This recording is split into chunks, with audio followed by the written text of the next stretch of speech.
Welcome to the Elfin Workshop. My name is Faith.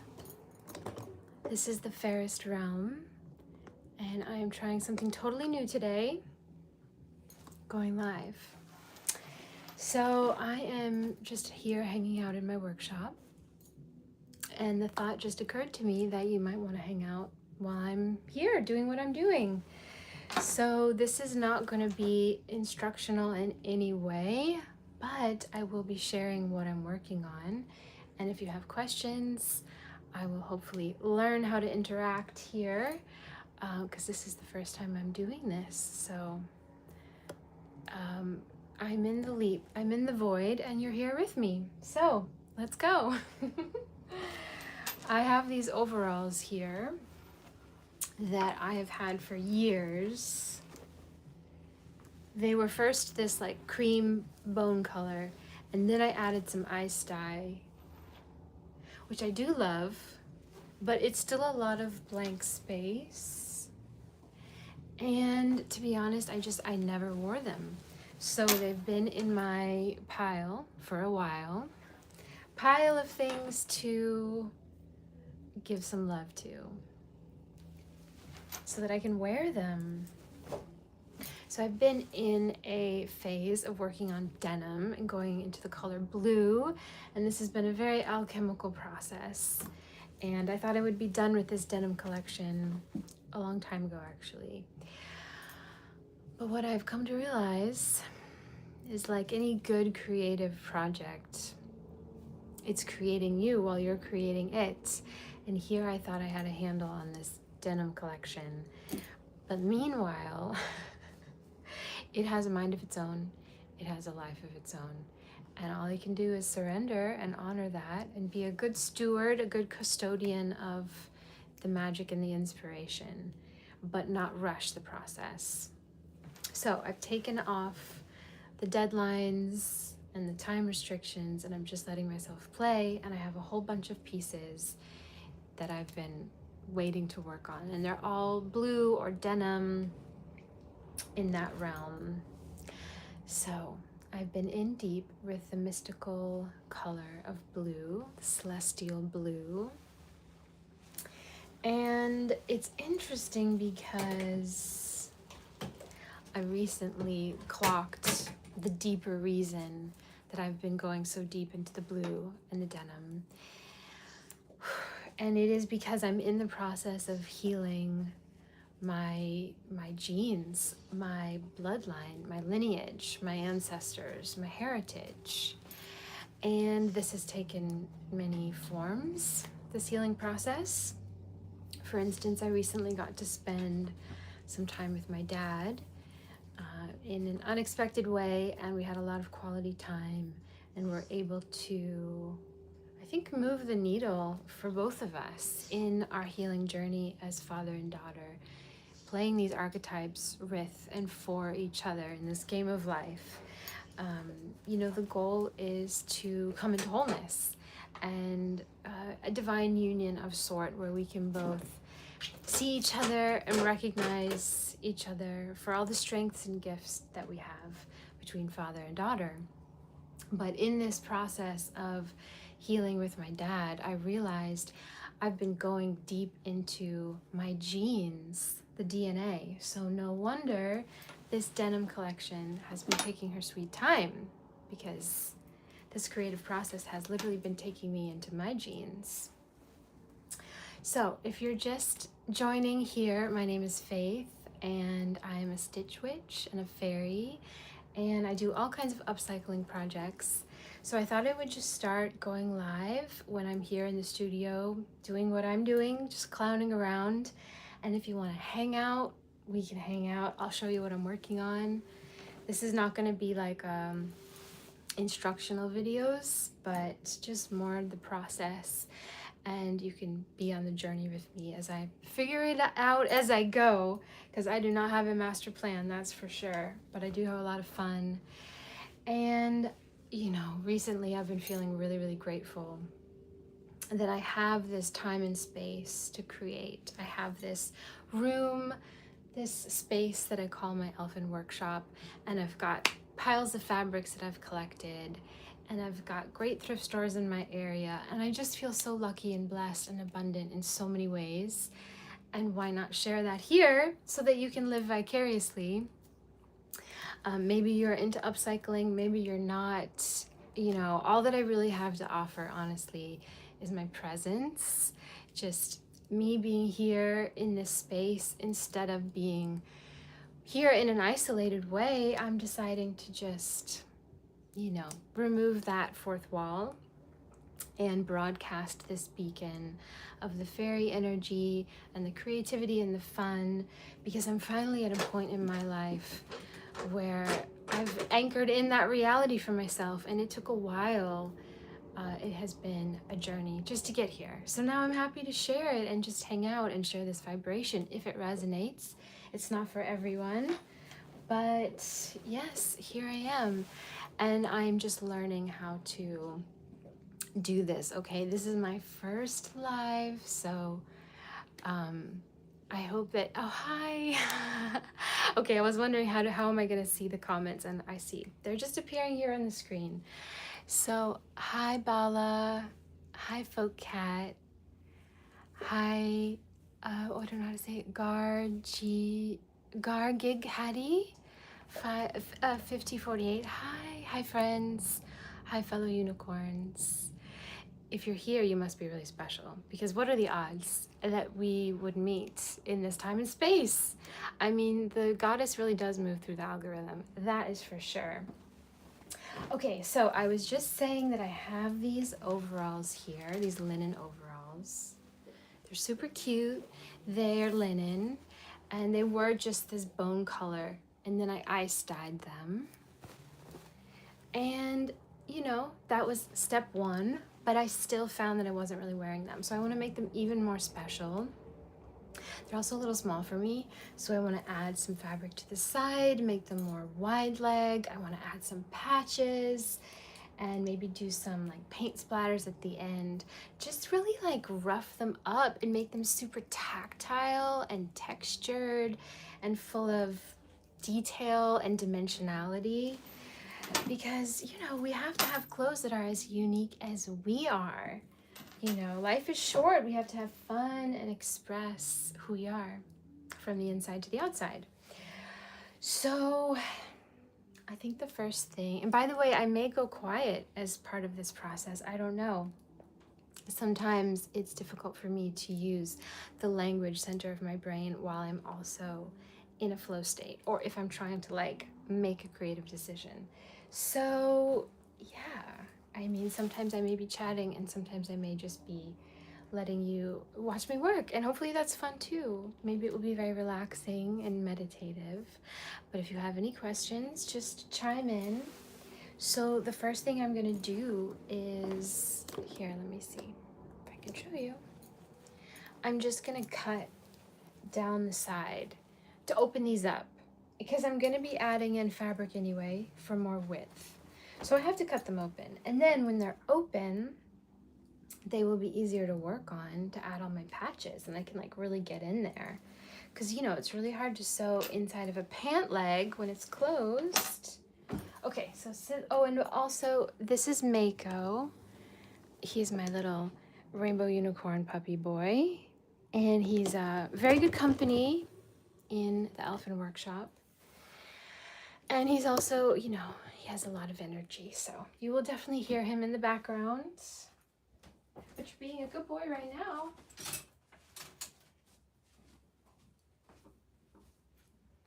This is so fun, by the way.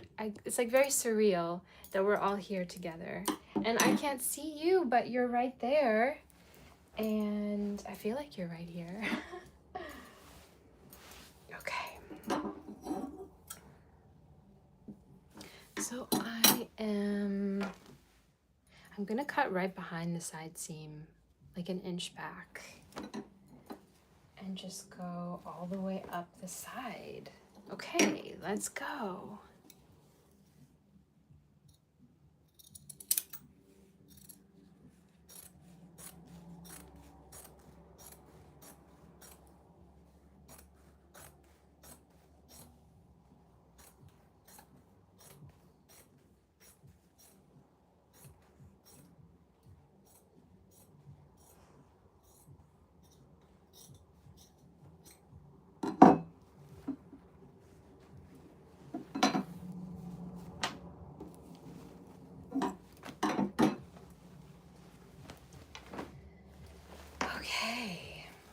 Same thing on the other side.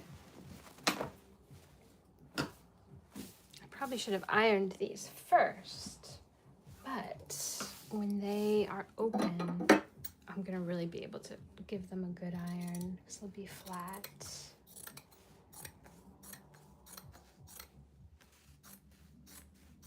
Oh, I really like this part of the ice dye right here. This is a really cool spot. That came out really good.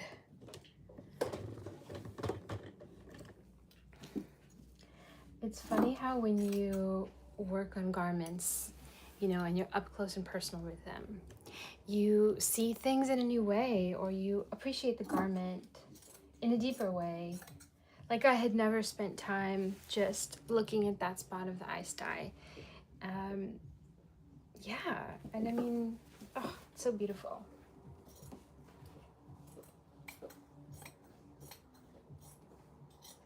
It makes me so happy to see something beautiful and like clock it and notice it and register it. It almost feels like I'm taking medicine in, or like nutrients of some sort. You know, it just like feeds my soul to like see beauty and take a moment and take it in. It's like, I mean, what else is there really, you know? Priorities.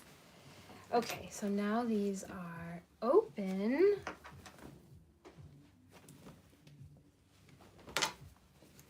And I can lay them flat and give them a good iron. One thing I really like to do with pants in general, but especially overalls, is stitch these pockets closed and cut out all this fabric, which I always feel like is so bulky in your hip area. And then I like to add patch pockets on top, like a flat patch pocket. It just feels better for me personally. I don't like all this going on. So I'm not going to worry too much about ironing that part because that's going to come off. But I'll give these a little iron here.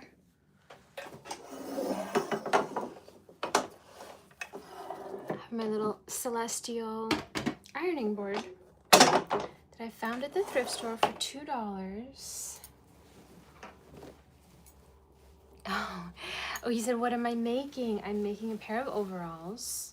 Well, they were overalls, and I've cut them open on the side, and I'm going to be adding a panel down the side of the overalls to make them bigger because I want a wide leg. I want these to be more slouchy.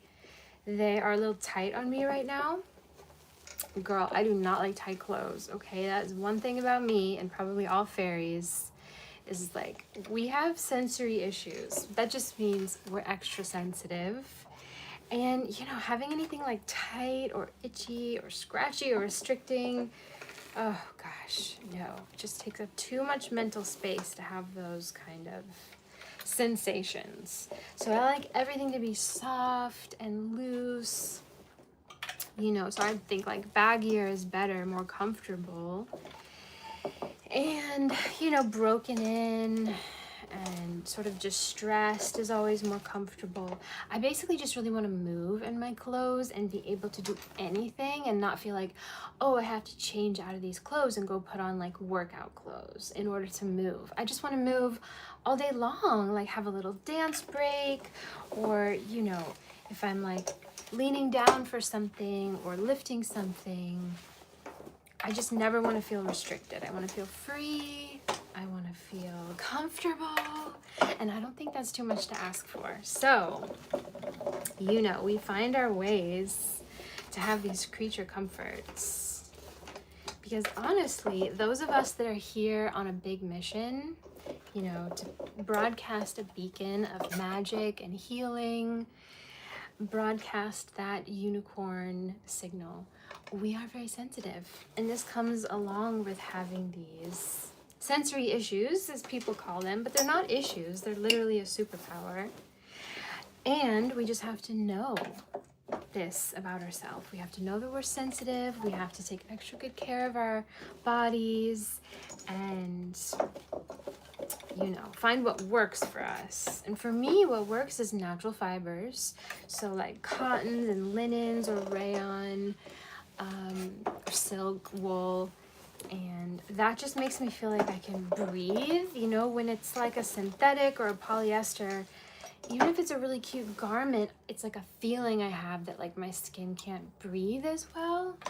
And I don't know, this is maybe just me, but I feel like I get more like BO when I wear synthetic fibers. I don't even know if that's a thing, but I feel like when I wear cotton or linen, I like never like stink as much. I mean, you know, it's a spectrum, I guess.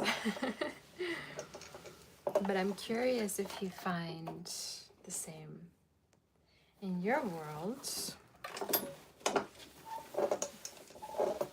Okay, so I just gave these a little iron, and next I'm gonna cut the panels for the side. And yeah, and I have all these like fun scraps that I'll use for the patches. I've just been collecting like different shades of blues. And you know, when I cut something else up, like this is the bottom of some pants, I put that aside and just make these little piles. And how fun would that be? Like all down the front and the back of the overalls is just to have all these patches of all the different colors. So that is what's going on over here.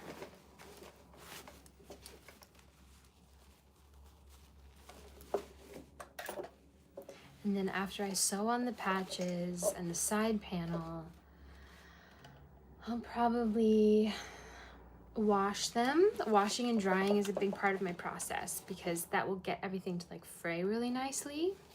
And then I also know that if or when I sell them, that they're gonna really hold up in the wash. So I never sell anything, any garment that I've made that hasn't been washed at least once.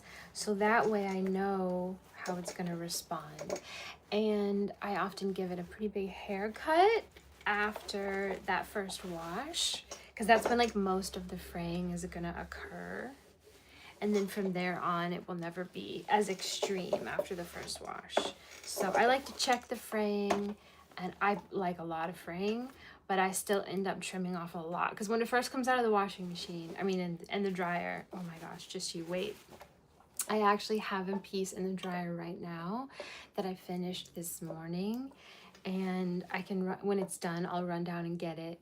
And I'll show you what it looks like when it comes out of the dryer. It has these like, all the shag, all these like dreadlocks that you have to cut off. But I still like to keep a lot of the fraying. But anyway, the washing and the drying is part of that look, because especially when you work with raw edges, it's like the whole point is to have that fraying effect. So yeah, the washer and dryer really pulls it out. And yeah, and then I'll probably do some paint splatters at the end. So I probably should have taken a picture of these before. Like I've already cut them open, but I guess we'll just kind of do it now as best as possible. Okay. We'll just document what these look like before.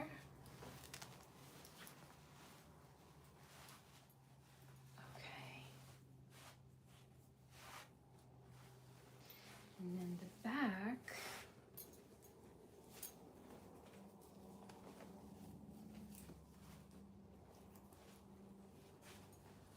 Okay, this is the back.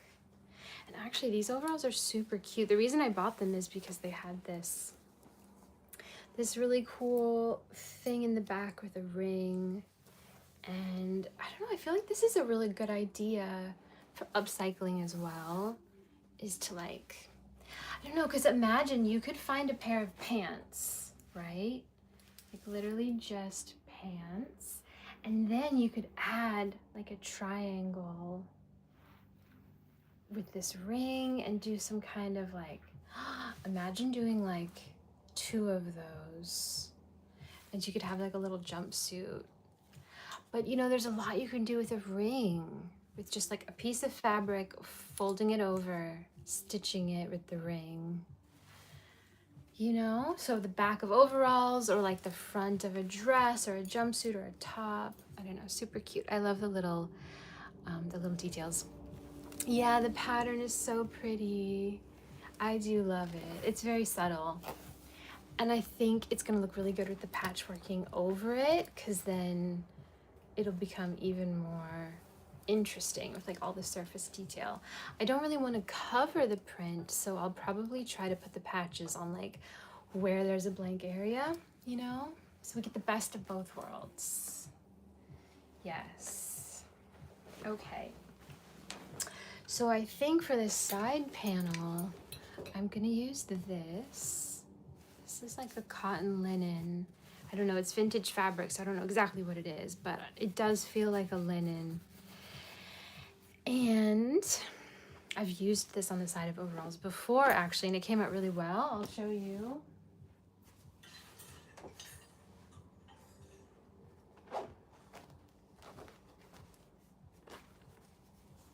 So this is the side panel on these ones. And I tea stained it, so it got to be a little bit of a darker color. But I just really like the structure and the weight of this fabric. It really matches what the overalls are made out of. So it holds up really well. It has a nice structure.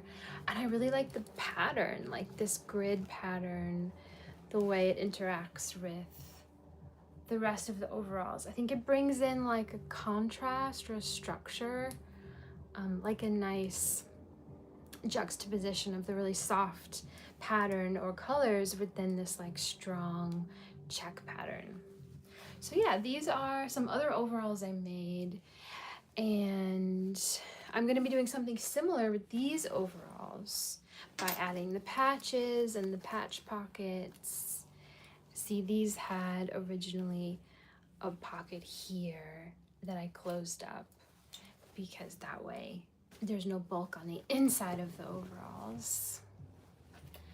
Yeah, and then I like to do the paint splatters with like iridescent paint. I just think it's so playful, you know, and it hopefully encourages us when we wear things like this to be even more playful and childlike, and we can feel like we don't have to worry about staining our clothes or spilling on ourselves because it's already stained and it's already paint splattered.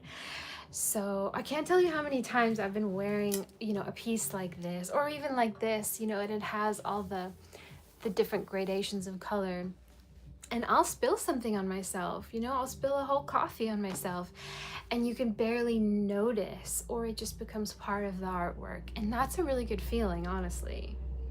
That is freedom, if you ask me. Just being able to wear your clothes and not be precious with them, not have to like save your clothes for a special occasion, but just like wear the piece. And the more you love it, the more you wear it, the more you wear it, the more you love it. You add your patches, you personalize it, and then you walk around town feeling like you know, like really like fully expressed. And then you feel like that's how you find other kindred spirits. When you start showing who you are and showing up that way and letting it be seen, then like the other ones like you, your fellow unicorns, can find you because they can see you, you know? Yeah, girl, that's what we're all about here, is being fully seen, being in our power, being in our magnetism, knowing who we are, remembering why we came here, which is to be full unicorns, you know, fully unique, and to create something that the world has never seen before. So I am going to cut a nice long panel of this. I'm not sure exactly the width, like how much I need on the sides. I think what I'm gonna do is cut the piece bigger than I think I'll need, and then sew it on to the front and still have them open, and then put them on and like pin them before I stitch them up finally on the side. Yeah, because I might want to take off more at the waist and then have it be more like a bell bottom. Yeah, so I might want more like a triangle in the end, but I feel like I won't know until I try them on. So I'm just gonna give myself more width for now because I can always trim it back. So let's do that. How's everybody doing, by the way? If you're just joining, we're making overalls. Well, we're upcycling a pair of overalls.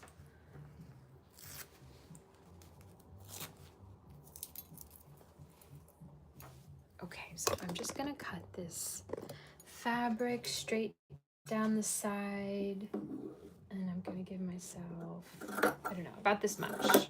I feel like that's more than I need, but that's the point.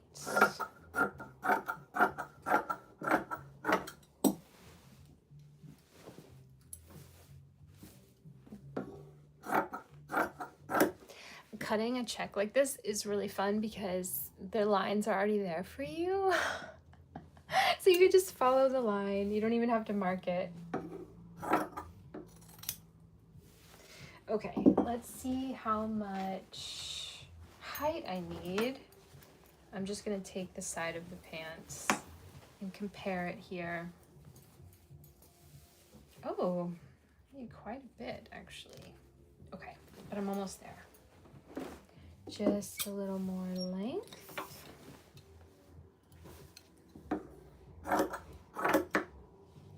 Okay.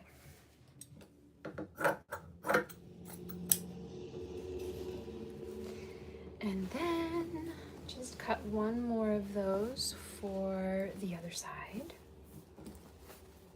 So I'm just gonna use the one I just did as my guide, make a snip, and then just follow the line.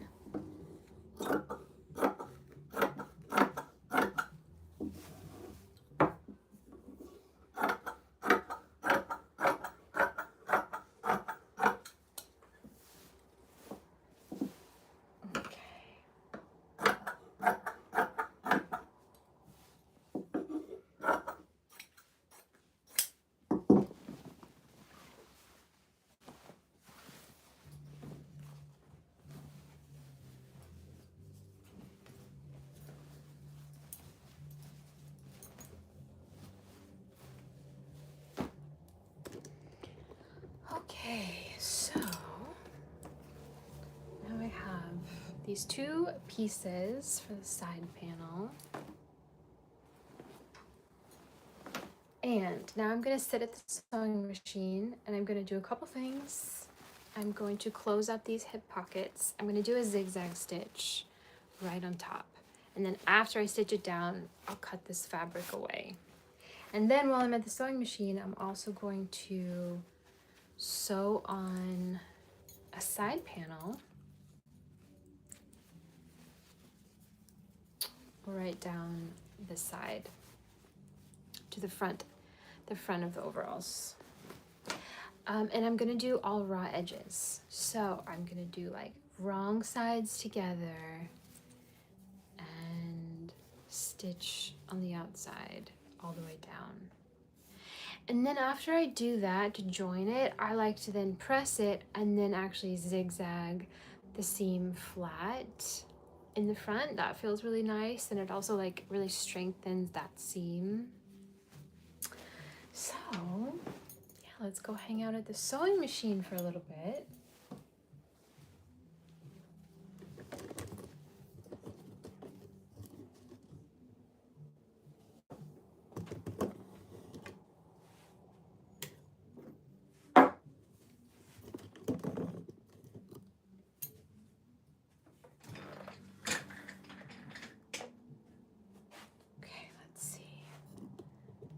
Do this so you can see as I'm sewing.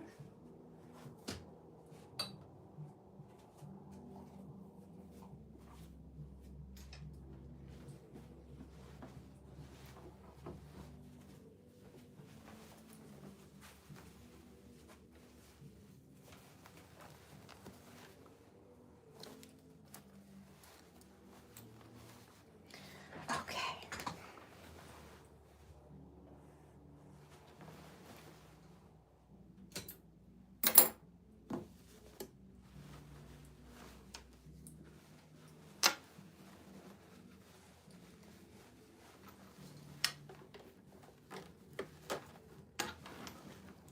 First, I'm going to stitch the hip pocket closed.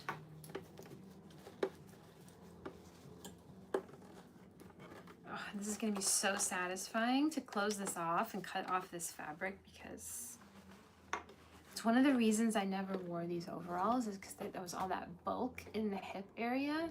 Did not like it. All right, so zigzag.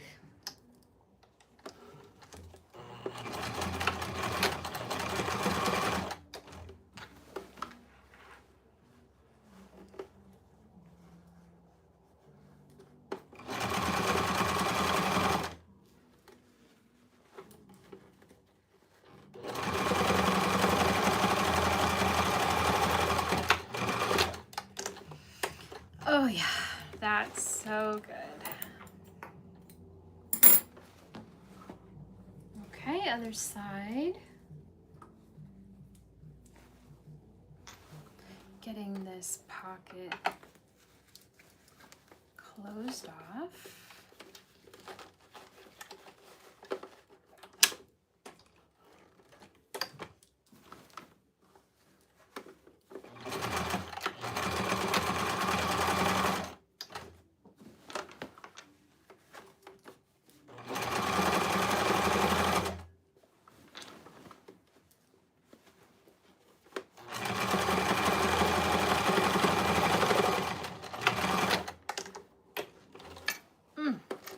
Yes. So good.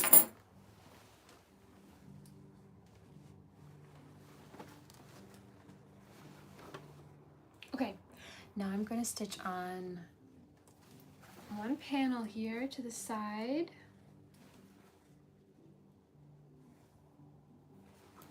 Okay.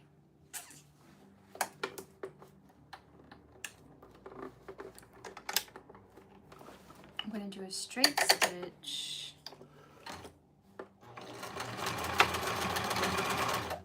And then I'm going to follow up with a zigzag once I press it.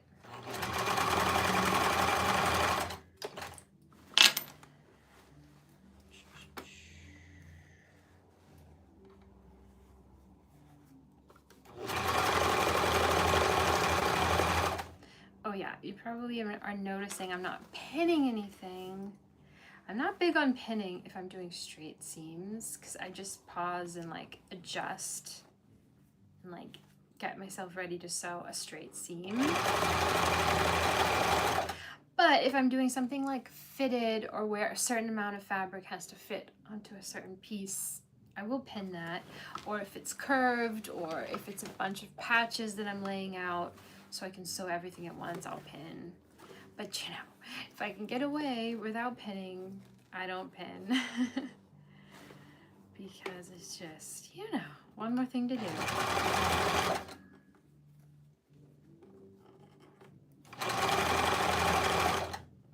By the way, I don't call myself a seamstress. You know, because then you get into perfectionism and like, you know, being a good seamstress, which I guess just means like sewing like a machine or making everything like really perfect. I'm not into that. I sew like a human, so I call myself more of like a textile artist who uses a sewing machine to construct the things that I see in my imagination, you know, and the sewing machine is just the vehicle of manifestation. But I don't worry too much about perfect seams. I don't worry about matching thread color. I'm a little bit more freeform because I see it as just a style of art, you know. I'm not trying to be a seamstress. I'm a stitch witch, you know, it's different. I mean, what I may lack in like perfectly finished seams, I make up for it with the intention. Like, I am putting so much intention and love into each of these pieces as I sew them, as I spend time and become intimate with this garment. I'm literally infusing my frequency into what I'm making. So, you know, it's not supposed to be perfect. It's just supposed to be full of life.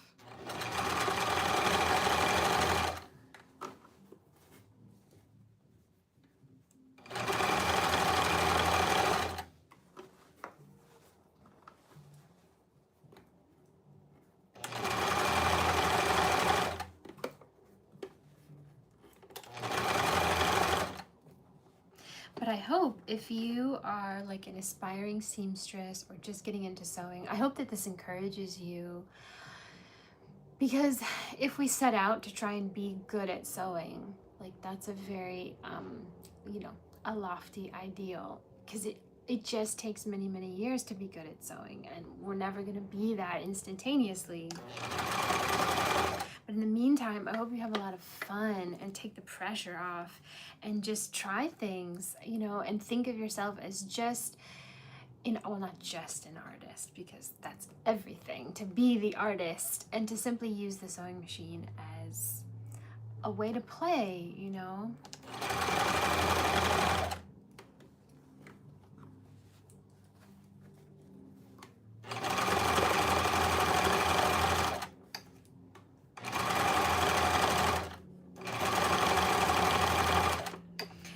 One time, many years ago, I was working in an office, and well, I was in the fashion industry at the time, and I had made a dress for myself, and I wore it to work one day, and one of my coworkers, he was in sales, so you know his job was to sell fashion. He knew clothing and apparel, and well, he had a lot of opinions, I guess, and they were unsolicited, but he wanted to tell me that he could tell that I made my dress.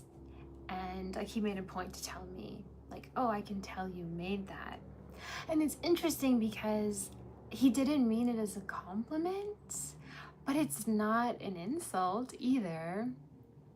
I mean, maybe he meant it in kind of an insulting way, but also like it's up to me to take it that way, you know, because instead of feeling like, oh no, he can see my imperfect seams and he can tell that this is like handmade and homemade, and it's like it's not as good as the like really expensive designer fashion out there. It's like, oh yes, he can tell, he can see that this was made by real human hands, and I actually want that to be seen. I don't want to wear clothes that look like a machine made it, you know? So it's all a matter of perception, I suppose. But now it's funny because, you know, I wear clothes that are very obviously imperfect. I mean, basically everything I make, it looks like it's inside out because all the seams are on the outside. You have the raw edges, you have the tea staining or the bleach distressing or the ice dyeing, which is creating this like very it's almost like a stained pattern, you know, a lot of texture. Maybe it looks very aged or weathered, and you know, who knows what people think, but a lot of people come up to me and say, oh, like you made that, or oh, did you make that? It's so obvious that it's handmade or homemade. And now I'm like beaming when I say, yes, I made this, or my friend made this, or whatever. Because now it could be nothing else but a compliment if someone says, did you make that? You know, so it's funny. I think about myself all those years ago. I was probably, I don't know, 27, 26 maybe. And I was pretty insecure. So, you know, to have someone call me out like that in a negative way of saying like, oh, I can tell you made that, because it's like so imperfect. You know, it's a full spectrum journey, I guess, to come around to now. That's what I do. Okay, so if you're just joining, I'm upcycling these overalls. And I just added one side panel here because I'm extending the size. And I'm about to stitch the next side panel on this side. Oh, I just had an idea. I would love to do like different panels. Like this side could be the check and this side could be another kind of fabric. I'm wondering if I should dig around and see what I have, because that would be really cool. Oh yeah. See, this is what happens in upcycling. It's like there's not really a plan. And so, yeah, that's also why I wanted to just go live with you, because I've been making some videos and editing them, and I don't know, it does cut out a lot of this in between process where I'm like in the figuring it out, and maybe that's the most interesting part, and I'm like not filming during that time or editing it out because I'm not talking at that moment. But yeah, this is literally the nectar of upcycling, is like you're flying by the seat of your pants, literally pants. You are making decisions in the moment, you're using what you've got, you're changing the plan, you're having new ideas. You know, you're halfway through something and you change your mind. That's like the whole point. That's the joy of upcycling. There's no pattern, there's no blueprints, nobody's telling you what to do, there's no right or wrong way to do this. It's just like what you feel and what the ideas are, and you know, just try and play and explore.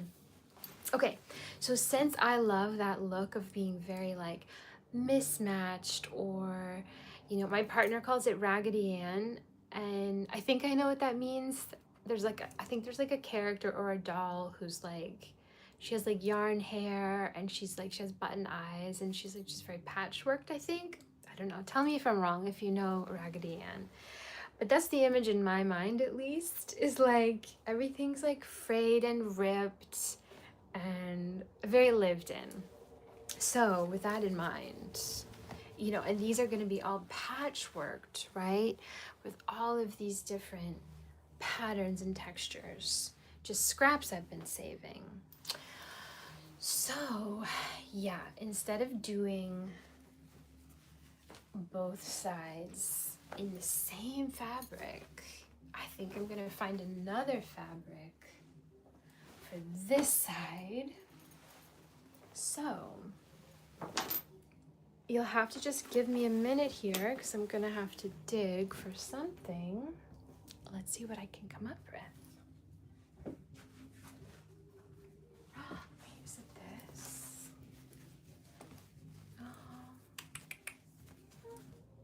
Maybe. This fabric, I think it's a linen. I mean, there is some blues in there. A little bit more of like a teal blue. Let's see how it flows with all these patches. Could be kind of cool, actually. And let's see how it looks with this. Whew. Now maybe these overalls are asking to be tea stained, because I think like taking down the background color of this to be more like this beige color. See, that could be really cool.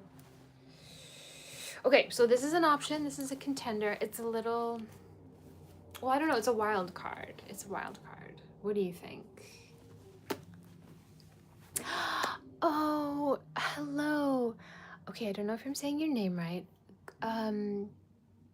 Gobnitain, 5103. Oh, I love this question. Thank you for this question.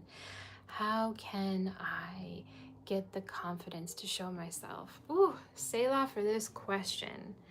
Oh, Selah to me just means like a sacred pause when something big just happened. Because this question is everything. This question is everything. I feel like I don't even have an answer, because it's like, the answer is it's the work of a lifetime. I mean, there's no quick fix. There's no cheat code necessarily. And don't trust anyone that tries to sell you one.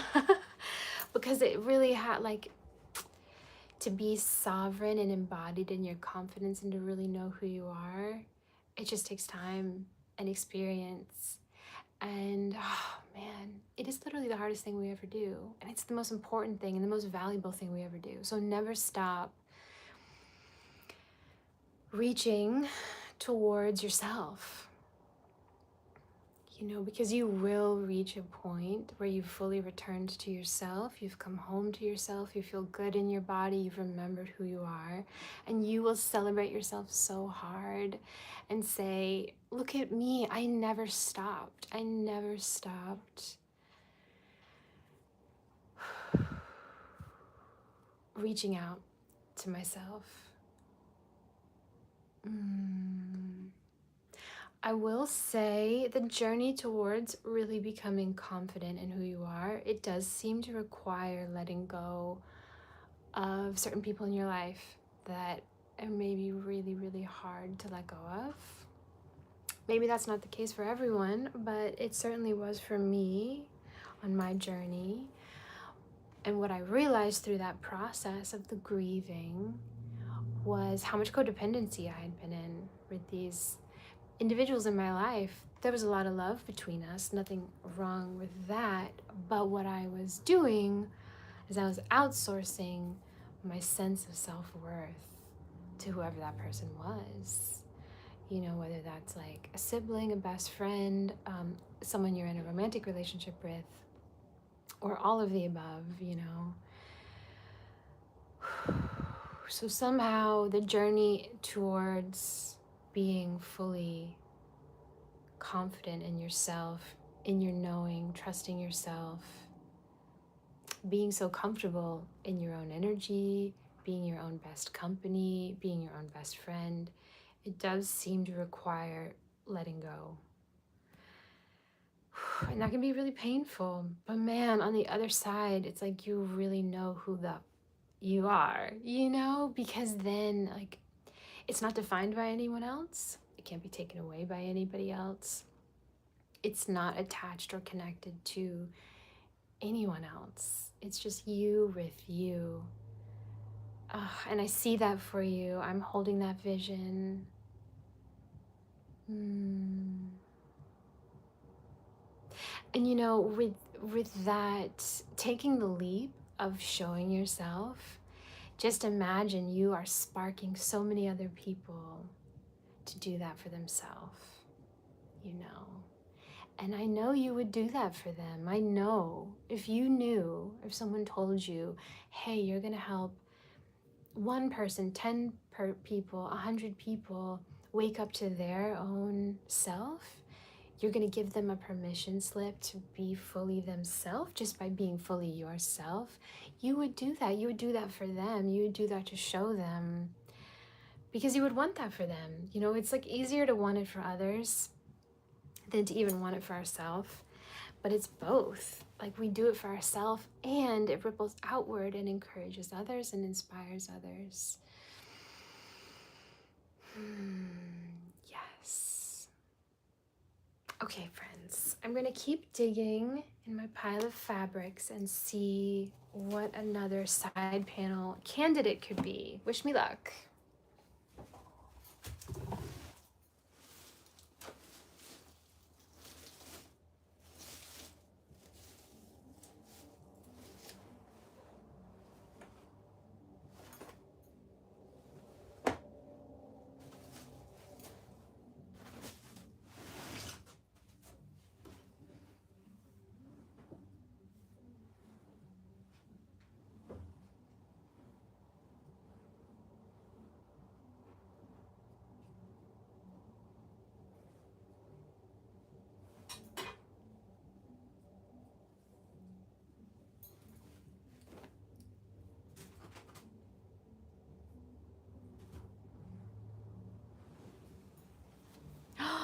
I think I have the perfect thing. Oh my gosh, okay. I have a pile of fabric under the table at all times. Because, if I put it away, then I can't access it and I need to see it. So the things I'm using a lot of are usually just under the table in a pile. Okay, so this is a tablecloth that I thrifted for $1. It's super cute. It has these little butterflies on the background. And then I've already been cutting up this tablecloth. And then it has this border print, which has been really fun to play with, right? Because it's a placement print. So you can like put it in all different, oh, yes. So I've been like trimming off the edge, you know, and using the border. So fun. Okay, but then there's all this fabric in the middle that has these little butterflies, or they remind me of bees because they're like, there's some yellow in there. I think this could be a really good candidate for the other side panel. What do we think? So this would be right on opposite legs. I like that a lot. Yes, because you have the contrast here, and then yes, you have like I like the scale and the combination of these prints. Okay, so we're gonna cut a side panel from that, and this is going to live to be sewn another day. Okay, so let's cut a side panel.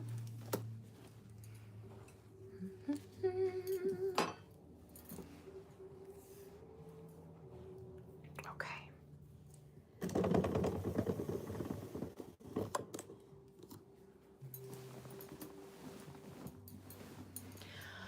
My gosh, it's already been almost an hour and I feel like I'm just getting started.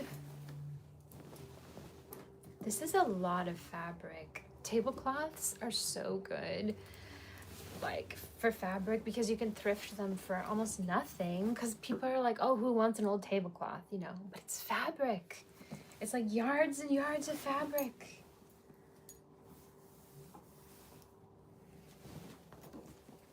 Okay. So I'm just gonna use this other one that we had already cut as like the pattern or the guide, and just lay this down. Mako, you're right under my feet, honey. As always, I love you, but I kind of need to stand right there. Can you come lay over here? Come on, right over here. Okay, thank you. That's my little buddy Mako. He's like my little shadow.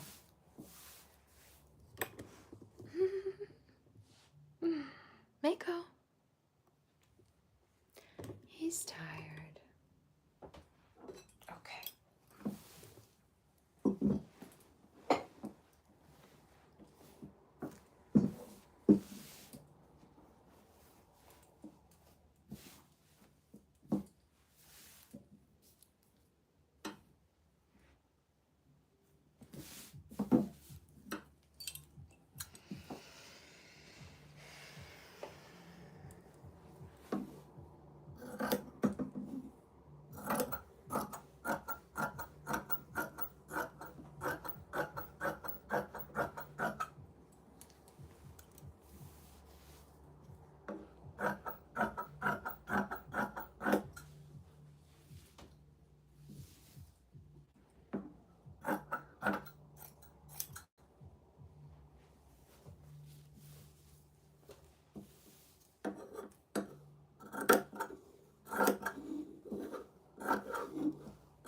Okay, we have our second side panel in this beautiful butterfly fabric. Thank you, tablecloth.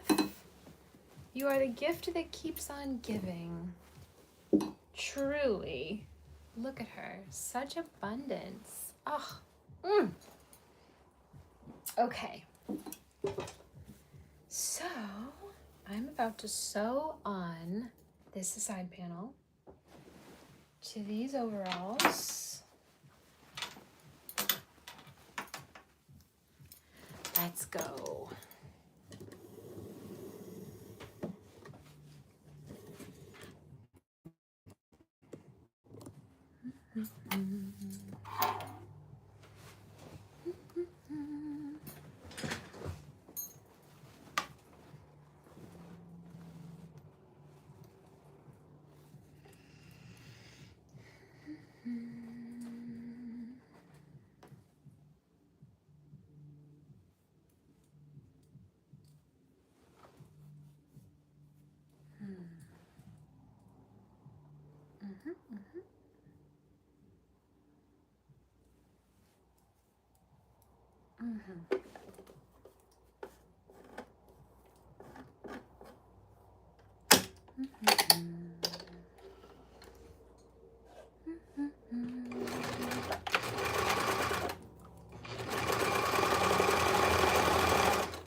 This feels good.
Delicious.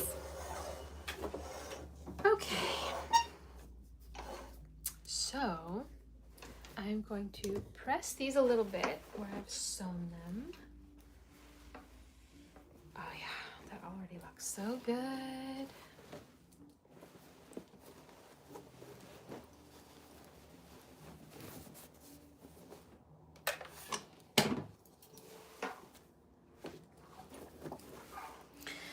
So we don't iron our stitches to make everything perfectly flat.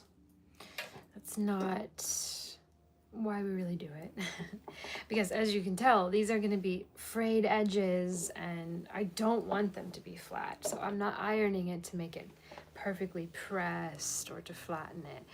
I'm ironing the stitches because the heat helps the thread to merge with the fabric.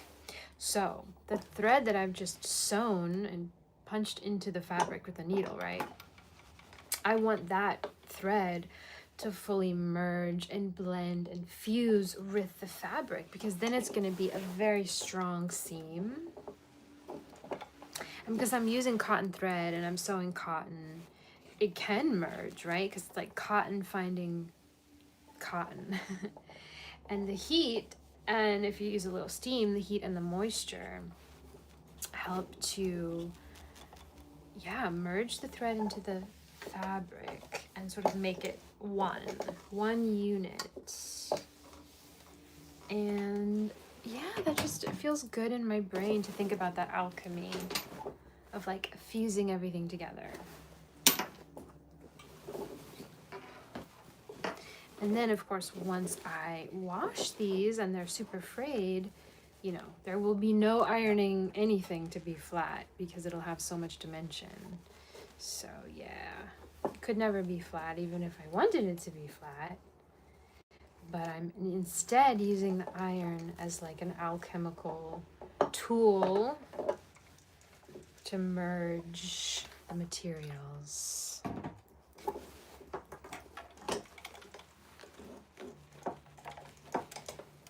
I guess you could call it like a heat setting process, right? Like there are certain things that need heat to set or to gel. So yeah. We stitch witches, we use our iron to set the stitches in, to fuse the intentions.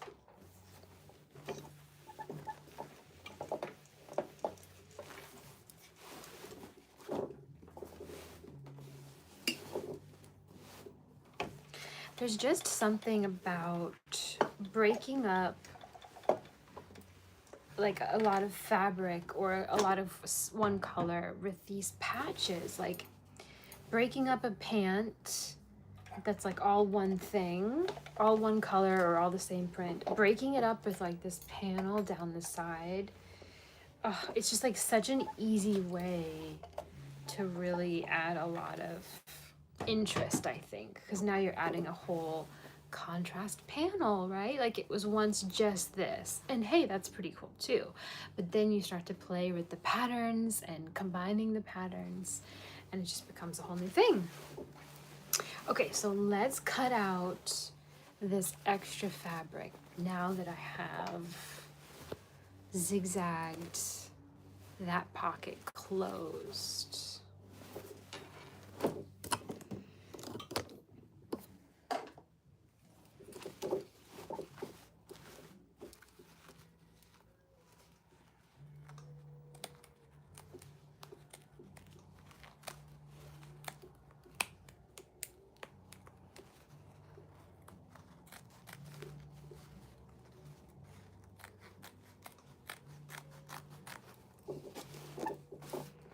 So I'm just staying right outside of where I stitched.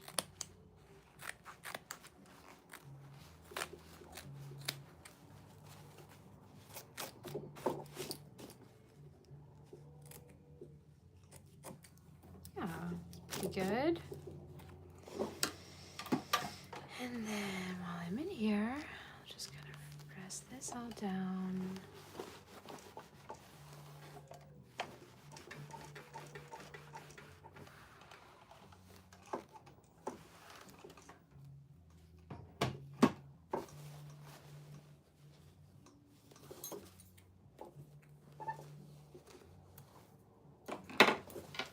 Oh yeah, that's so much better now. Now you don't feel that bulk of the pocket. Okay, let's do the same thing on this side.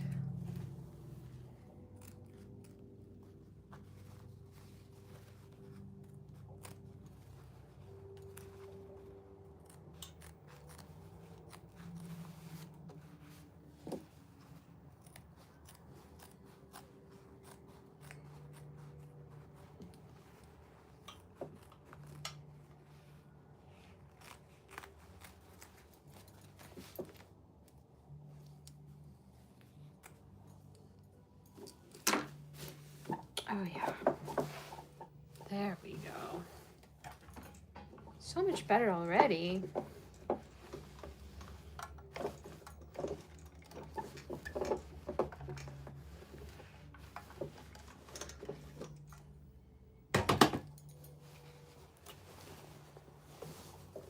Okay, we doing? Okay.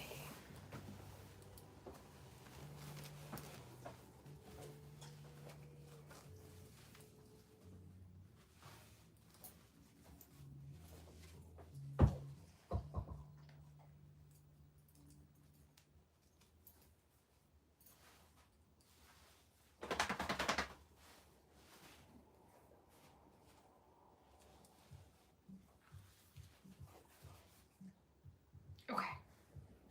So we're extending the size of these overalls. We're making them wider, looser, baggier, more slouchy, more cool, more comfy, easier to wear. And as you can see, it's super simple. We just cut down the side. We added a side panel. And now I'm going to go on top of the stitch that I had done and do a zigzag and now flatten the seam down on the outside. So I'll still have the fray on the outside, but I'm going to sort of top stitch it with a zigzag, and that will make the seam really strong.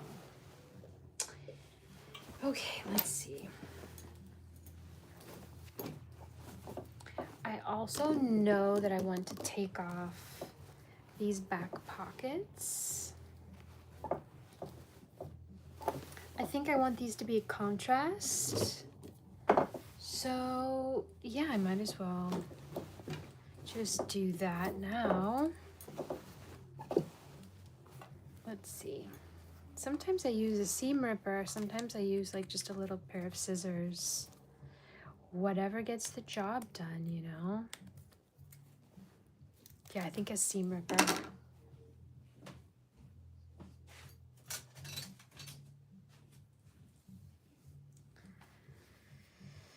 Okay, where are we here? Yes, let's go. We are seam ripping our pockets. Okay, and this is also a good time to have a little chat while I'm doing this, because I'm just seam ripping a pocket. So, hello. If you're just joining, my name is Faith. I'm a fairy, I'm a stitch witch, I'm an upcycler, I'm many things. But most of all, I am present and just here to hang out and invite you to hang out with me in my Elfin Workshop. And I'll share what I'm doing and I'll bring you along in the process and you can see how these turn out. So, these were some linen overalls that I ice dyed. And now I'm adding some side panels. I'm making them bigger. And I'm currently seam ripping out a pocket because I want more contrast. So I will be adding a pocket. I love pockets. I like to have pockets on everything. Pockets in the front, pockets in the back. So I guarantee you if I'm taking off a pocket, I'm always putting one back on. It's just that I want it in a different color. And the cool thing is I like to like, you know, what do they say? Like, I don't know, mix and match or plug and play with pockets, right? Because once I take this pocket off of these overalls, I can use it on something else and it will be contrast on that thing. But on these pants, it's not contrast. So the pocket is just getting lost. And I mean, that's one look, you know, if you're going for like a monochromatic or seamless look. But I like a lot of contrast and like patchworking. So if I have an opportunity to do a contrast pocket, oh yeah, girl. I am gonna put in a different color, a different texture there, a different pattern, because why not, you know? So nothing goes to waste, right? Because I'm taking off this pocket, but this is not getting thrown away. Hardly, like the opposite.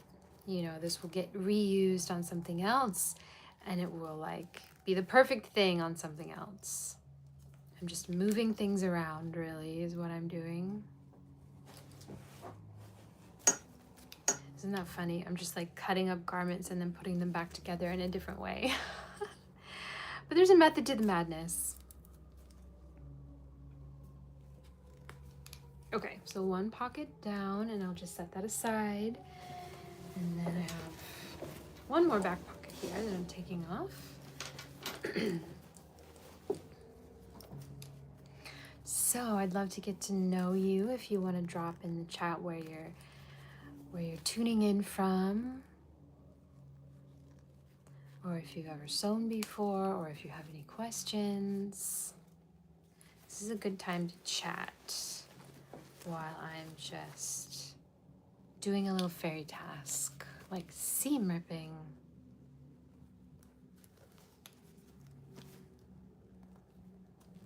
This is so fun, by the way. I'm already having way more fun than I was having when I was just filming and editing the videos. And maybe I'll still do some of that, I don't know. But to just be live with you, it's like I'm just keeping the camera rolling, whereas I would normally be stopping and like setting up a different, view, and then doing another take, and then trying to sit down and edit that all together.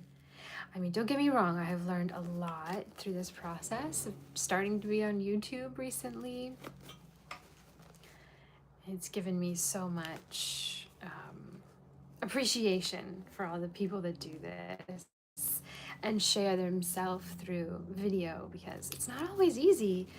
Technology is involved, and it also requires a certain level of vulnerability, just putting yourself out there, allowing other people to tune in and to see you and to share the moment together. But I am delighted that you chose to stop by. I'm so happy to be here, and I hope to do a lot more of this as we go. More live content. And then hopefully I'll post this for anyone that can't be here, in person. You could check it out later and see the process of these overalls. I don't think these are going to be a one-day project. I'm probably going to come back on tomorrow or the day after that and just keep working on these with you, so then you can see the whole process.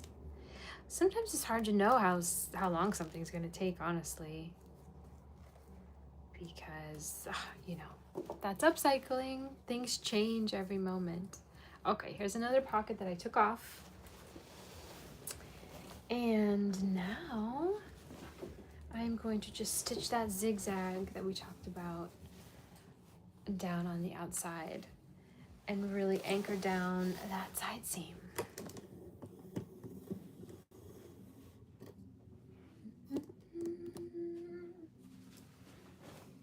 I love doing a zigzag stitch. It's so satisfying. I don't know why. Well, I do know why. Honestly, I have really only ever used vintage machines. Like you see this one behind me. This is my grandmother's. And currently I need to have it serviced, which is why it's taking a little hiatus. And I also have another vintage sewing machine that is also in repair currently. So I'm down to the modern one. But honestly, I love her because she does a zigzag, and the other vintage machines I have do not do a zigzag. So, while I'm down to this machine right now, I'm fully enjoying it and maximizing. But if I had my druthers, I would probably be going back and forth, because I just love a straight stitch on a vintage machine. It just hits different, if you know what I mean, and I know you do. So, but yes, the magic of technology is that these more modern machines have all these fancy stitches. So, yes, let me show you here what I'm working with. So I can do all of these fun different stitches. But it is actually a pretty basic sewing machine, as modern sewing machines go, because some of them are so fancy now. So let me know if you've got something fancy that you're working with, and I'd love to see. Okay, zigzag stitch. Here we come.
that is so satisfying.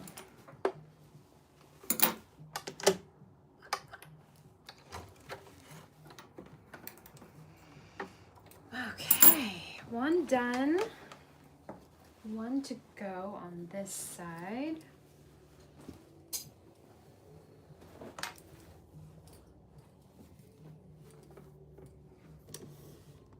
Hope you can see all right.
Oh, yes. Beautiful. Wait till I show you this close-up.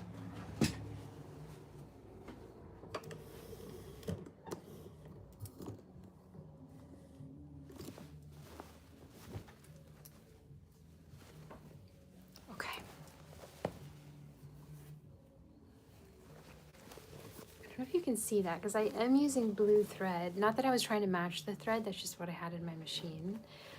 But this would actually be really cool if it was a contrast color thread, like a deep blue, or even like a deep green would be cool, or burgundy. But yes, I do love doing like a zigzag stitch to flatten the seam after I've done the raw exposed seam. So pretty. Let's see it on the blue, or the check, I should say. Oh yeah, yes, okay. So now we have, our overalls are coming out so good. You have different side panels. We got rid of all the bulk of the hip pocket, so now it's nice and flat here. And we're gonna be adding some patch pockets. And we're gonna be figuring out this part. I don't really know what to do here. It's interesting.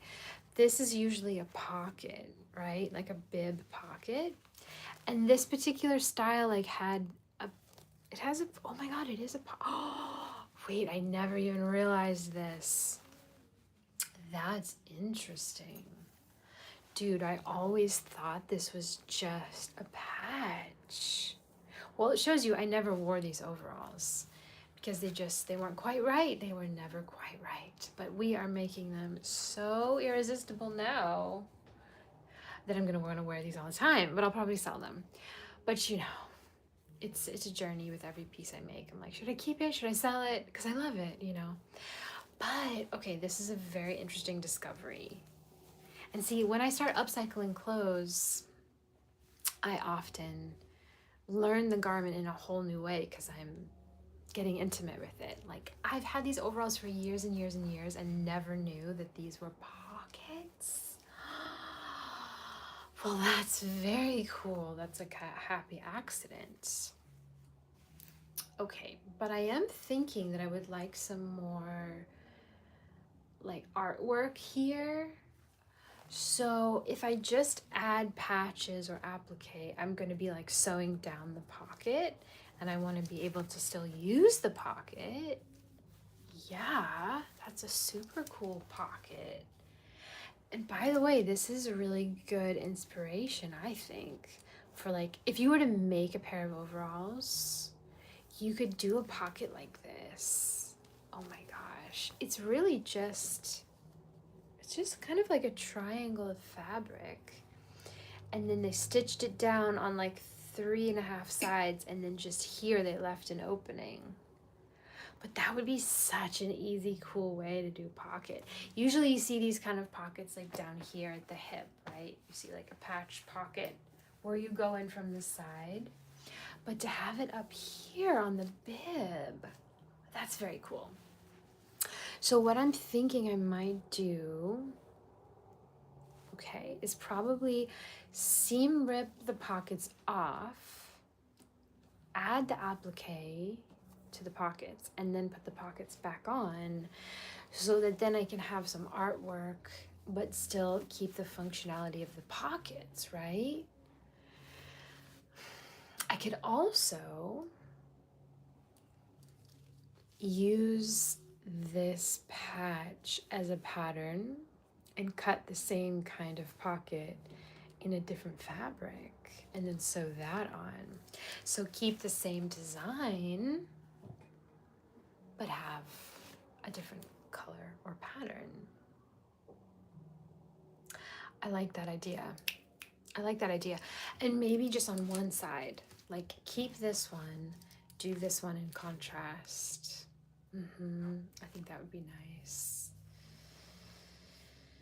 Oh, yes. Okay. Well, maybe I'll start by seam ripping this one, cutting another panel, using this as a pattern, and then go from there, right? Because I can always take this one off too. I'm just not sure yet. So, one step at a time. Here we go, and Mako is right under my feet again, right where I need to stand. Mako, I love you. Can you come over here? Right here. Okay, thank you. Okay, more seam ripping. I'm gonna take off this patch, which I have just discovered is a pocket. And a very good idea for a pocket, no less.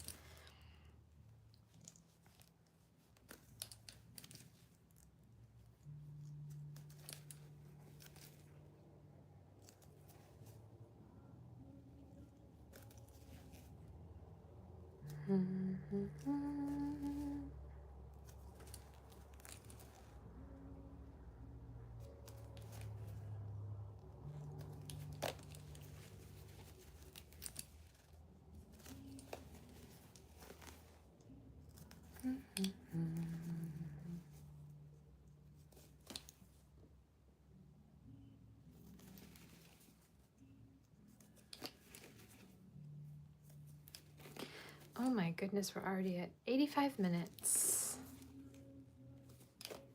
That feels crazy to me because, you know, usually when I'm in the Elfin Workshop and I'm just in a flow state with upcycling various things, just on my own, you know, I don't really pay attention to time.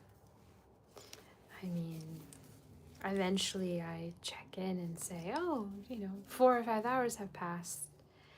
But it's interesting to be live because I'm like more aware of time, just out of curiosity more than anything. Like, interesting to see how much time has passed, because it does not feel like 85 minutes. Honestly, it feels like I've been on here for like 10 minutes. Time is so trippy sometimes, especially when you're doing a creative project. Time starts to get real weird. It's real bendy, you know? I think the artists and the creatives, we know how to bend time, that's for sure. Because we've remembered that the ultimate time machine is the body. And we're already in it. We don't have to build one. We were born into one. And creation seems to activate that sense of timelessness. And I love that so much. It really is like a holy thing to tap into creativity, to be a creative person. And the thing is, like, creativity can take infinite forms, right? Like, there's so many different mediums and so many different ways to be an artist. Okay, so we have one pocket here that I just took off. I guess I'll just press this out and then use this as a pattern and cut a new one. Okay, so if you're just joining, we are upcycling a pair of overalls. Let me show you where we're at. We have these super cute linen overalls, and they were a little too small, so I'm adding side panels. And I'm also gonna add a bunch of patches in all kinds of different fabrics. And I was just seam ripping off a pocket because I'm gonna add a contrast version. So I'm gonna use this as a pattern. And look what a cute little pocket this is. I love that. So I have one here, I'm gonna add another one there. I think I'm gonna use this striped denim. Look how fun that is. It's like a little railroad stripe. This was like a sleeve of a shirt. And I found this piece of fabric in like a scrap bin at the Creative Reuse Center, which is like a thrift store for art supplies. It's very cool in Providence, Rhode Island. So if you're anywhere in the area, I highly recommend that spot. I find so many good things there. I found this whole roll of silk, like yards and yards and yards of silk. And the whole roll was only $6. Like what a score, you know? Because silk is usually like $30 for even just 1 yard. But this was probably like, I don't know, 10 yards. I haven't even measured it yet. But a big bolt, a big roll of it. Such a good price. And yeah, they have these like bins of scraps, and a lot of times they have free bins of scraps. I found some amazing like textiles in there from like, you know, an upholstery store that was going out of business or something like that. All of their great like textile swatches, and it was just a whole bin of them for free. And I mean, like, that's like gold, you know? Okay, so I'm just pressing out this pocket, and that's gonna be my pattern. And I'm gonna cut a new one in this striped denim because I think that would be super cute. Okay, so I'm just using this as a pattern. And I'm gonna try to like, you know, save as much of the fabric as I can. Oh, you know what I just realized? Yes, okay. So this part of the pocket was stitched down, right? Because this is like where you put your hand in. So I need to have a little edge of the pocket. And look, this shirt seam has that edge that I can use. Yeah, so I'm gonna do that. And literally, yeah, just follow that shape, and then I'll have a finished edge. Oh, that feels good. Okay, let's fucking go.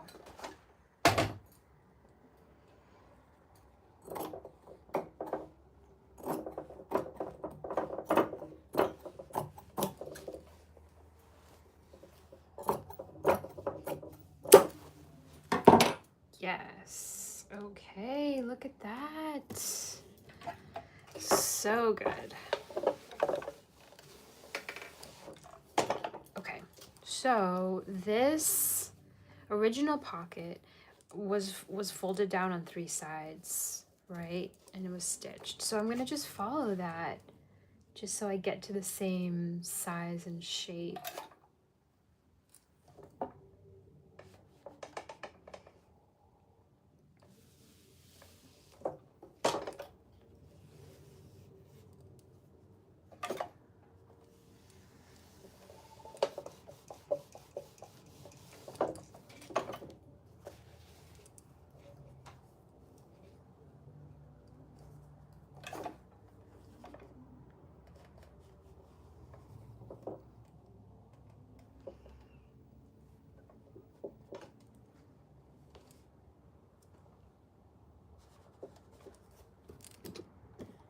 just want to say a special thank you to anyone who's joining for this first live, because this will not be the last, but it is the first. And so that feels special that you tuned in today, or that you're finding this whenever you are finding this.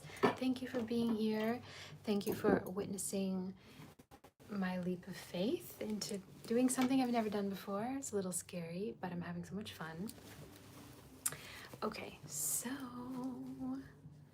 we have our bib, and now I'm gonna pin on this contrast pocket, which matches the other one, but it pops, right? Because it has contrast.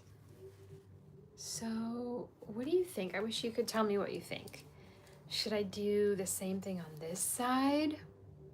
Should I do another contrast pocket, or should I leave the one OG pocket? I don't know. Well, I'm gonna be pinning this, and we'll have a little think about it, because you don't know right away, right? You just have to kind of feel into it sometimes, and the answer usually reveals itself. Okay, so I am gonna pin this. I know I was telling you that I don't really pin that much, but this is one of those cases where some pinning would be helpful. Probably not very helpful that I'm doing it on my ironing board. Not a very good surface. Oh, but that's okay.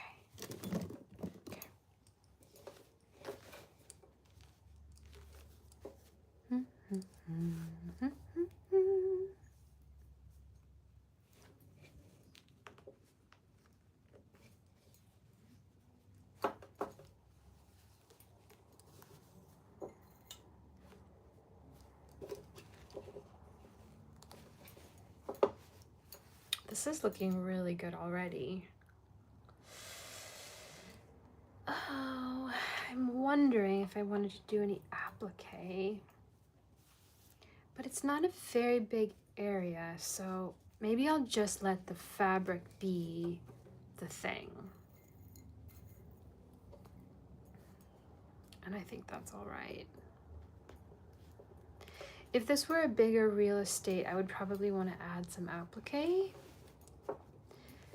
just so it's not like a big area of just one color. But yeah, I think this is enough interest. Okay, so I'm going to stitch around just like the original was and leave this part open. Oh, I guess I should mark. Okay, so I'll put a pin here, because this is where I'll do a little double stitch, and then on the top of the pocket, like right about here. Yeah, so I'll do a little reinforcing there, because then this will be open to be the pocket. Okay, back to the sewing machine we go.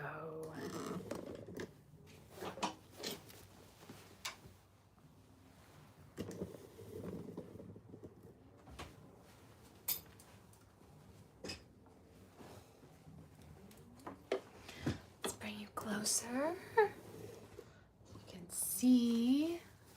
Let's see if we can get an angle. Okay. Maybe you can see. Yeah.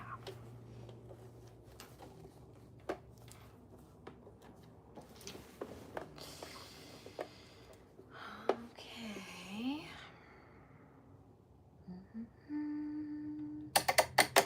Straight stitch.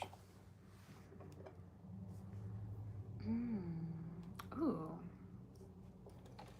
Straight stitch and then a zigzag. That could be very good for the borders. I'm going to do straight stitch first.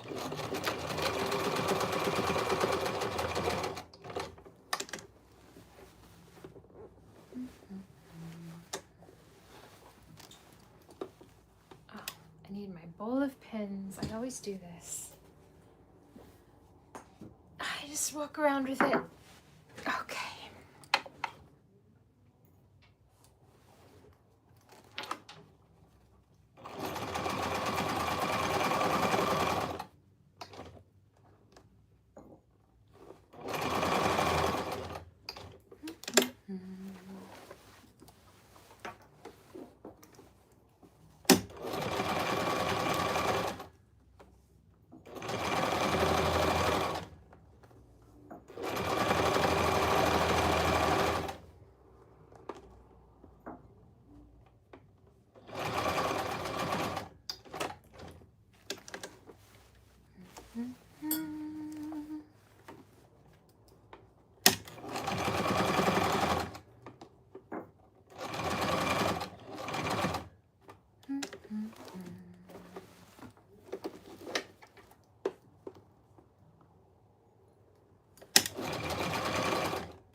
And I'm going to do a little zigzag to seal it. Oops. Why is it not going to zigzag? There we go. Okay. I'm going to do the same at the bottom of the pocket.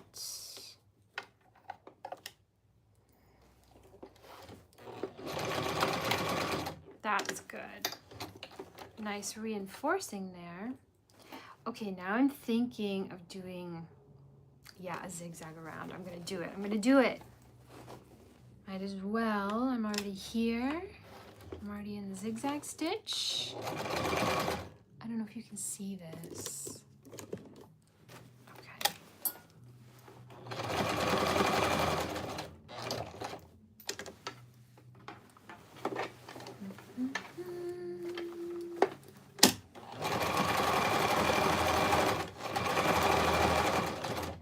Oh yeah, that's looking so cool.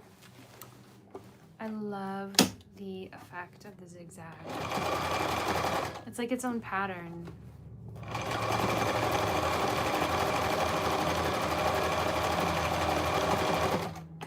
I have to go deeper into the symbolism of the zigzag. I mean, essentially it's like pyramid shapes, right? Like pyramids going in both directions. I don't know, there's something very... There's a lot of aliveness to a zigzag pattern. A lot of dynamism.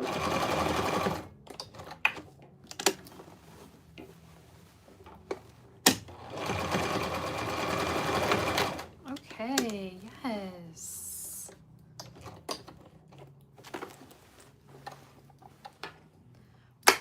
Where did my scissors go? Oh my gosh. There they are.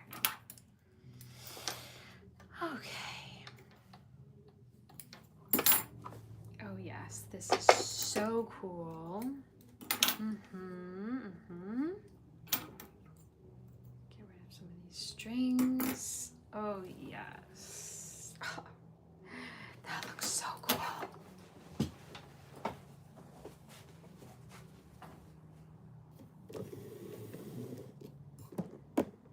Let me give you a little view here.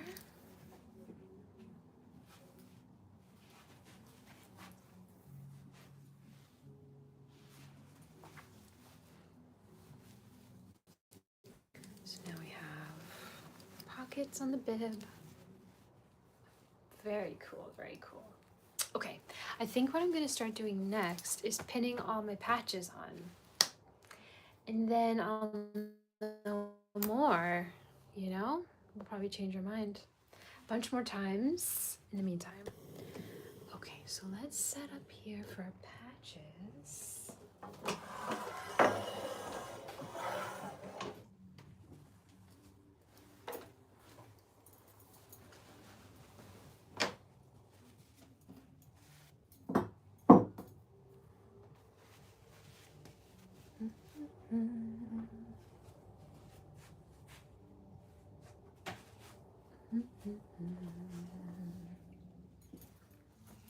Okay, I just need a quick little break and I will be right back.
Okay, patchworking. This process is so delightful because there are no rules and you just get to play and see what looks good. Okay. So these overalls are open, right? Open on the side seam. So that makes them nice and flat.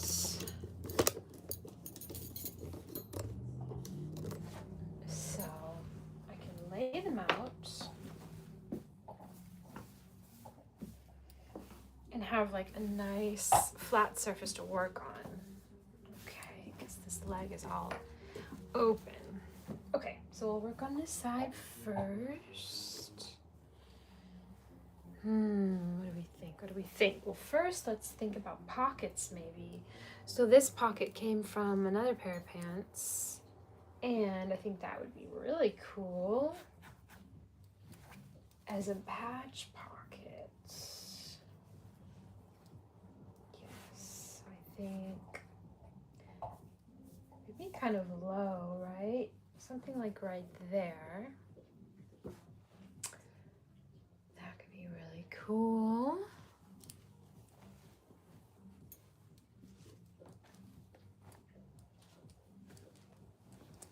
Okay, and then we've got all these other fabrics. So I think I'm just gonna go ahead and cut up some squares.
It's funny because when I would try to like film a tutorial, this is all the stuff that I would have done like before the video to try and like be ready and be prepared.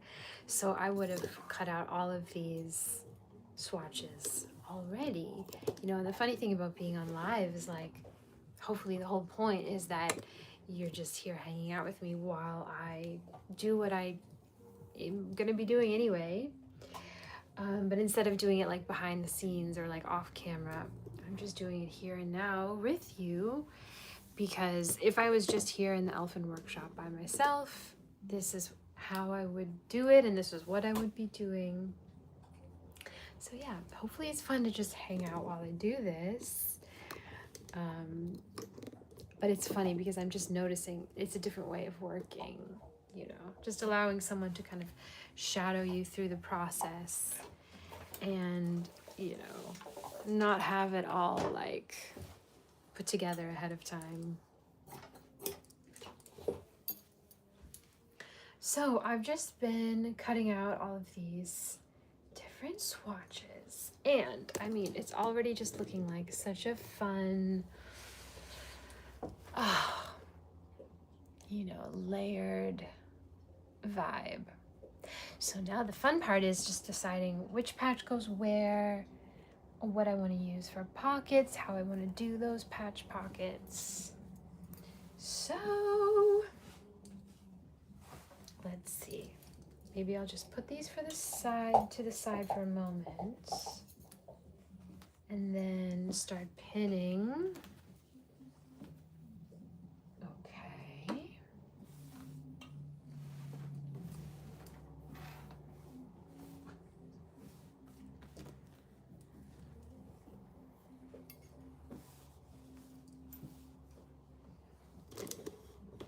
So I'm thinking, since I have the striped pocket on this side of the bib, that I'll put the striped pocket on the other side of the pants to kind of balance that out on the diagonal.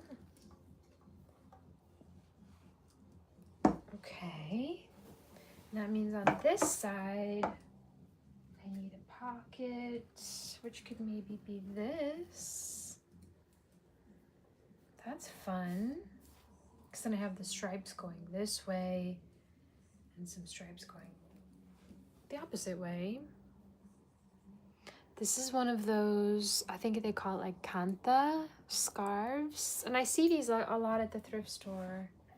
So yeah, this was just a scarf. And I've cut this up quite a bit for different patches. This looks like it's made to be a pocket, right? Yeah, I think that's super fun. Okay, so I will pin that down. And then sometimes I like to do like a little patch underneath where I'm gonna put the pocket to give it like even more of a layered effect. So like, yeah, something like that. You know?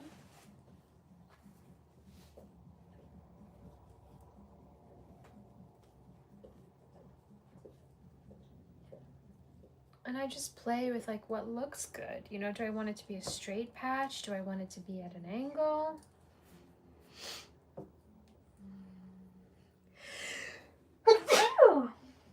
Excuse me.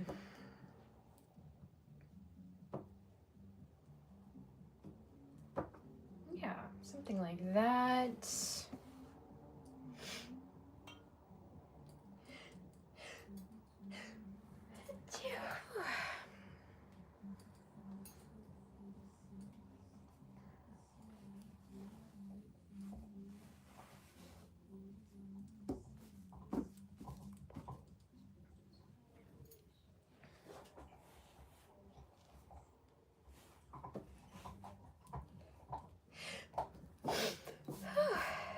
I'm sneezing all of a sudden.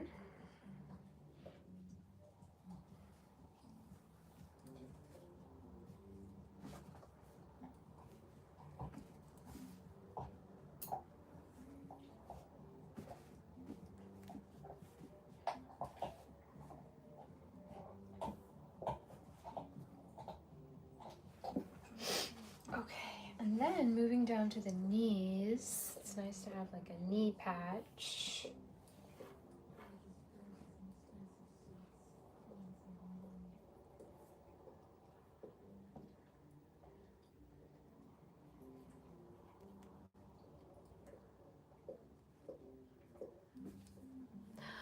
I'm sorry, you can't see this.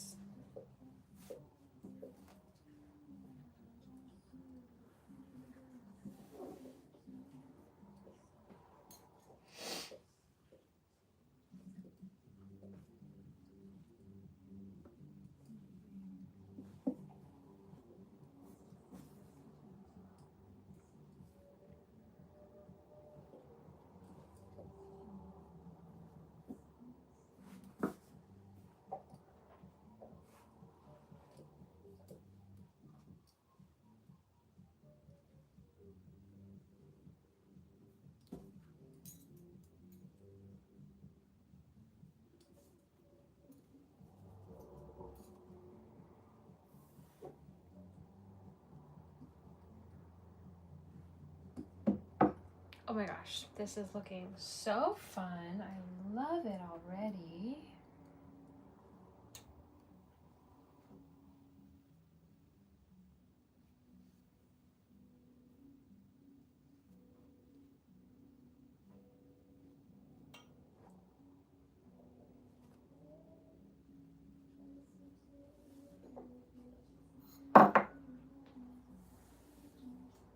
Okay, I'm gonna start pinning.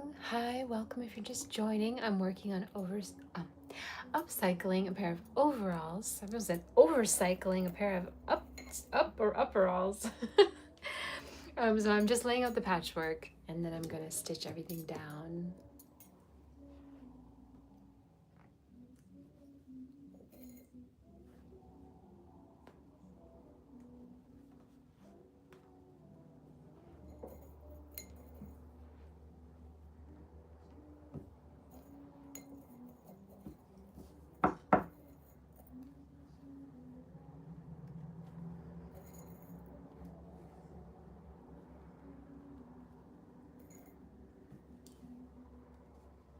Mako, how are you doing, buddy?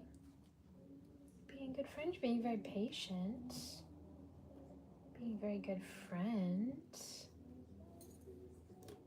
Yeah. I see you, my little buddy.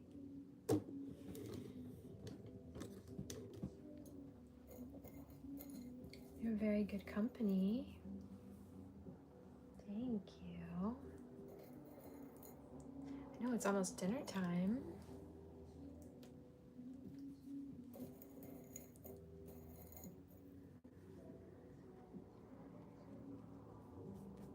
So I think what I'll do after I get all this pinned, I'll probably take a break for the day and come back tomorrow. And yeah, I think I'll be done tomorrow. It's just gonna take a little bit of time to sew down all of these pockets and patches and patchwork. But you know, that's no trouble at all. Easy enough to do. I'll probably use a combination of straight stitches and zigzag to put the patches down. I'll probably do a zigzag on the outside of the pockets.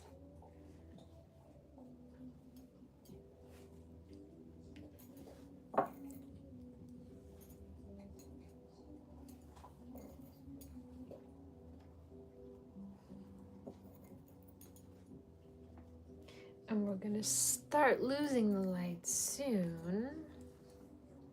Well, today was a very gray day anyway, because it was a rainy day. But I like to work in the natural light. I don't know about you. I find that it's much better on the eyes. So once the sun is going down for the day, I tend to stop whatever I'm working on and take that as a cue to sort of wrap up my day.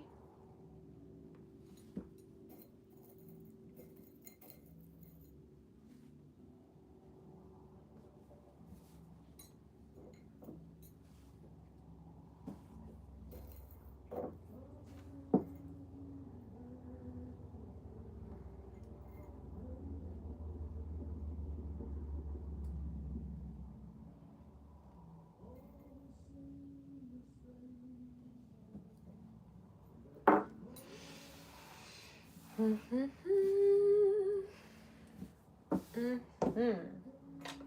is looking so good. I absolutely love it.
Okay, that's looking pretty good. Maybe I'll just do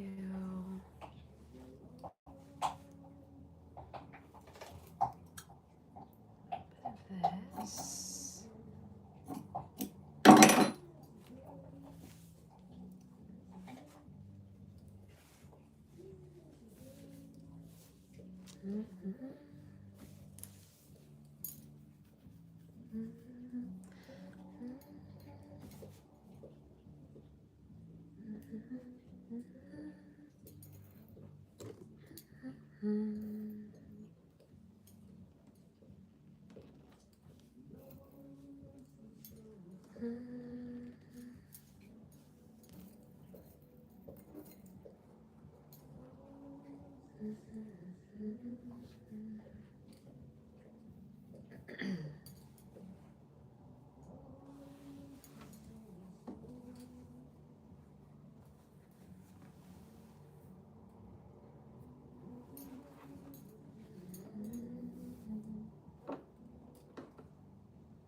Okay, that's the front.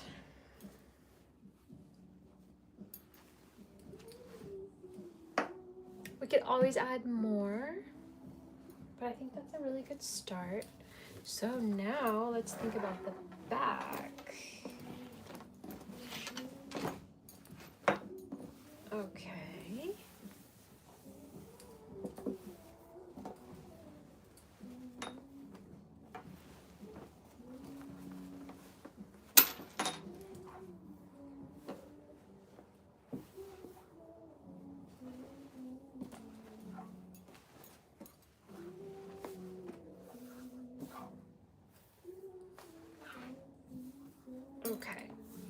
So I definitely want at least one pocket in the back. So let's see.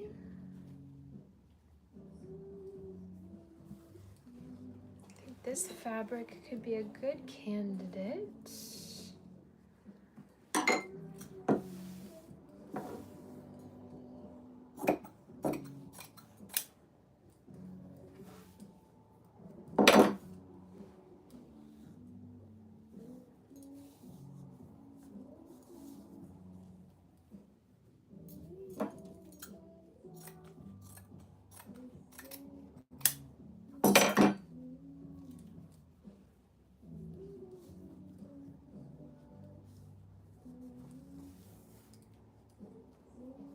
Something like that.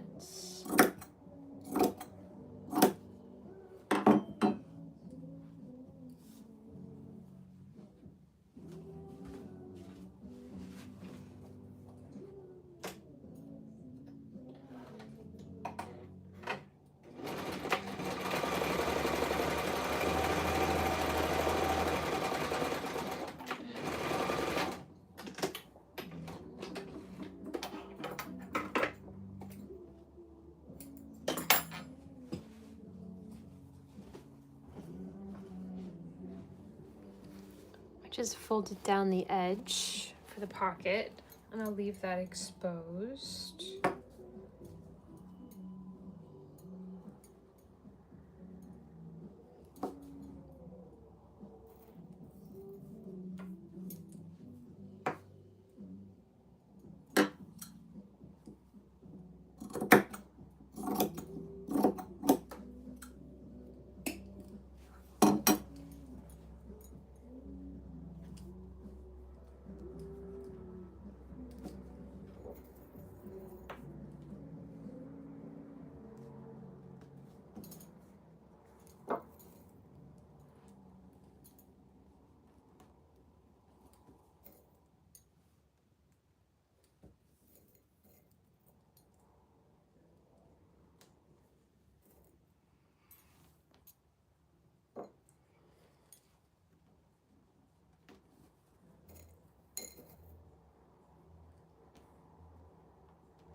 Okay, that'll be a pocket.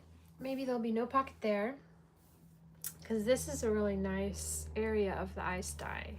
So we'll just leave that there so everyone can appreciate that beautiful bit of pattern. And then let's see, what do we got? What do we got to work with here?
I'm missing a blue fabric.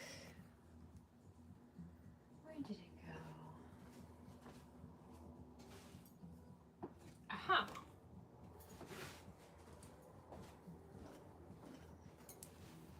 Yeah, this one is so pretty. I'm gonna use some of that. Okay.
Okay, we are all pinned up and we are ready to sew. Let's see how we're doing. Wow, look at all these colors and patterns and prints. It already looks so cool. And it's not even sewn yet. Yes.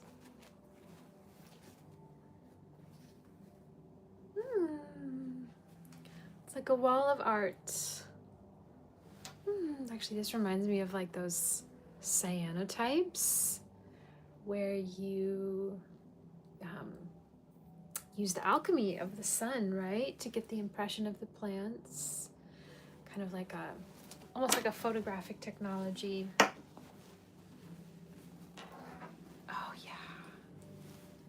These are gonna be so fun. Yes.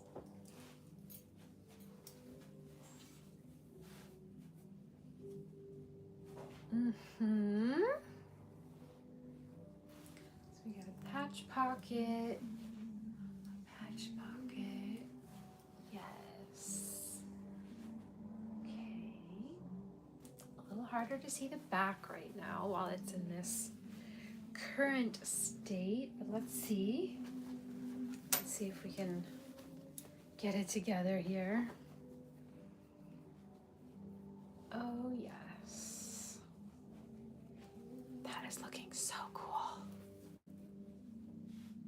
It's like all the patches make the tie-dye look even cooler, if that's possible, because it's adding like even more colors and patterns and textures. Yeah, so this is the back.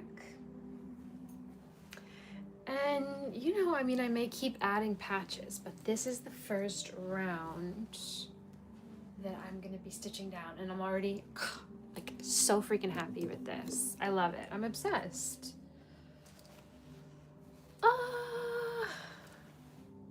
Yes.